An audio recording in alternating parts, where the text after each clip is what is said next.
రాత్రి సమయం ఒరిస్సా సముద్ర తీరంలో గాలి ఒక్కసారిగా ఆగిపోతుంది. అదే చోట ఈరోజు కూడా ఒక ఆలయం నిశ్శబ్దంగా నిలబడి ఉంది. అది దేవాలయం కాదు, అది ఒక శాపగ్రస్త రహస్యం. ఈ ఆలయాన్ని కట్టడానికి 1200 మంది శిల్పకారులు పనిచేశారు. కాని వారిలో ఒక్కరు కూడా తిరిగి వెళ్లలేదని మీకు తెలుసా? ఇది సూర్యుడి రథం ఆకారంలో కట్టారు. చక్రాలు తిరగకపోయినా కాలాన్ని లెక్కపెట్టాయి. కాని అదే ఆలయంలో రాత్రివేళ అడుగుల శబ్దాలు వినిపిస్తాయని, రాళ్ల మధ్య నుంచి అరుపులొస్తాయని ఇప్పటికీ స్థానికులు నమ్ముతారు. ఎందుకంటే అక్కడ చనిపోయిన వాళ్ల ఆత్మలు ఇప్పటికీ బయటకు రాలేదట. ఈ ఆలయం శిఖరంలో ఉన్న ఒక రాయి సముద్రంలో వెళ్లే నౌకలను కూడా దారి తప్పించిందట. కంపాస్ పనిచేయక నౌకలు మునిగిపోయాయట. ఇది దేవుడి శక్తా లేదా మానవ అహంకారమా? ఈ ఆలయాన్ని పూర్తి చేసినది కేవలం 12 ఏళ్ల బాలుడు. ఆలయం పూర్తయిన అదే రాత్రి అతను ఈ ఆలయ శిఖరం మీద నుంచి దూకి చనిపోయాడు. ఆ తర్వాత సూర్య విగ్రహం మాయమైంది, పూజలు ఆగిపోయాయి, శిఖరం కూలిపోయింది. ఇప్పటికీ ఈ ఆలయం గర్భగుడి మూసే ఉంది. ఎందుకంటే ప్రజలంటారు ఈ ఆలయాన్ని మళ్లీ పూర్తి చేస్తే మరో శాపం మొదలవుతుంది అని. ఈ రోజు నేను మీకు చెప్పబోయే కథ ఒక దేవాలయ కథ కాదు. ఇది దేవుడిని ఎదుర్కొన్న మనిషి అహంకారం కథ. ఇది కోణార్క్ సూర్యనారాయణ ఆలయ భయానకమైన రహస్యం.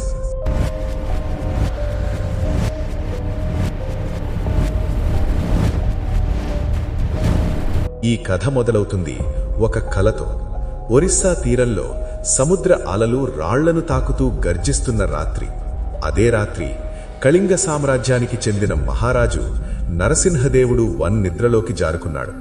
అదే రాత్రి అతని జీవితాన్ని మార్చేసిన ఒక కల వచ్చింది. ఆ కలలో ఆకాశం చీలిపోయింది. వేల కిరణాలతో ఒక మహాకాయుడు దిగి వచ్చాడు. అతనెవరో కాదు, సూర్యనారాయణుడు. సూర్యుడు మాట్లాడాడు.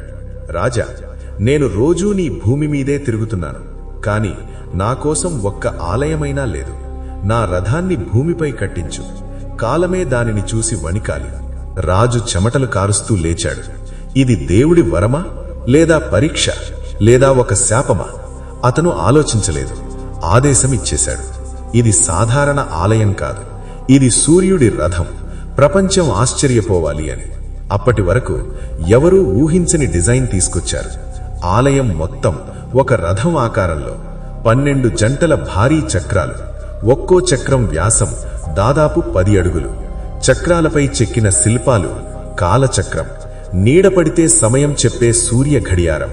ఇది కేవలం ఆర్ట్ కాదు, ఇది సైన్స్ ప్లస్ ఆధ్యాత్మికత ప్లస్ ఖగోళ శాస్త్రం. శిల్పకారులు చెబుతారు, ఈ రాళ్లు మామూలు రాళ్లు కావు, వీటిలో ఏదో శక్తి ఉంది. కొన్ని రాత్రులు రాళ్ల నుంచి వేడి వస్తుందని, కొన్నిసార్లు కంపిస్తున్నట్లు అనిపించేదని శిల్పకారులే భయపడ్డారు. రాజు ఒక భయంకరమైన నియమం పెట్టాడు. 24 సంవత్సరాల్లో ఆలయం పూర్తవ్వాలి, లేదంటే ఒక్క శిల్పకారుడు బ్రతికి బయటకు రాడు అని. ఆ రోజు నుంచి ఈ ఆలయం ఒక జైలయింది. పనివాళ్లకి బయటకు వెళ్లే అనుమతి లేదు. కుటుంబాన్ని చూడడం నిషేధం. పగలు ఎండలో, రాత్రి చలిగాలిలో, కొన్నిసార్లు వర్షంలో కూడా పని. చాలామంది కూలిపోయారు, చేతులు విరిగాయి, కొందరు రాళ్ల కింద పడి చనిపోయారు. కాని పని ఆగలేదు. ఇక్కడే మొదలైంది ఆత్మలు రాళ్లలో కలిసిపోయాయన్న నమ్మకం. ఈ ప్రపంచానికి ఆశ్చర్యపరిచే విషయం ఏమిటంటే, ఆలయం శిఖరంలో ఒక రహస్య రాయిని అమర్చారు, లోడిస్టోన్. ఈ రాయి శక్తి గురించి తెలుసా? సముద్రంలో వెళ్తున్న నౌకల కంపాస్ తిరగడం ఆగిపోయేది. నౌకలు దారి తప్పి రాళ్లకు ఢీకొనేవి.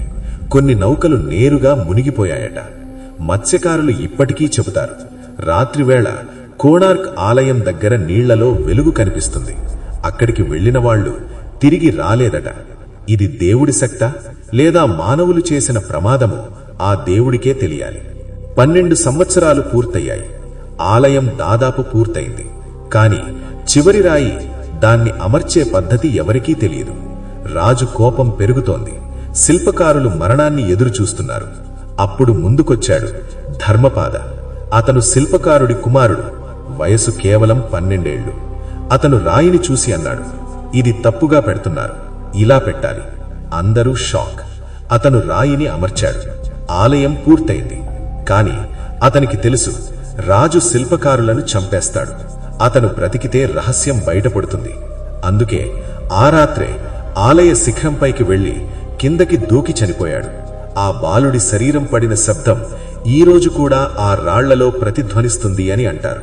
ఇక్కడ మిస్టరీ ఏమిటంటే, ఆలయం పూర్తయిన కొద్ది కాలంలోనే సూర్య విగ్రహం మాయమైంది, పూజలు ఆగిపోయాయి, శిఖరం కూలిపోయింది.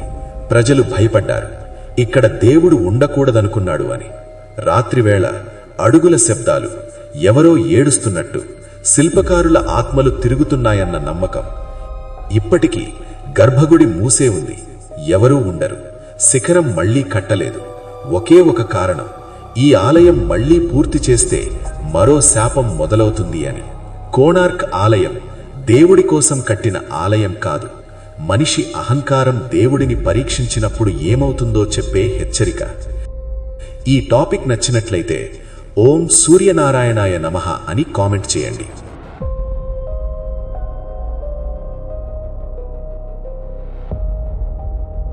వీడియో నచ్చితే లైక్ చేయండి, మీ ఫ్రెండ్స్తో షేర్ చేయండి. ఇంకా ఇలాంటి మంచి వీడియోల కోసం మా ఛానల్ని సబ్స్క్రైబ్ అవ్వండి.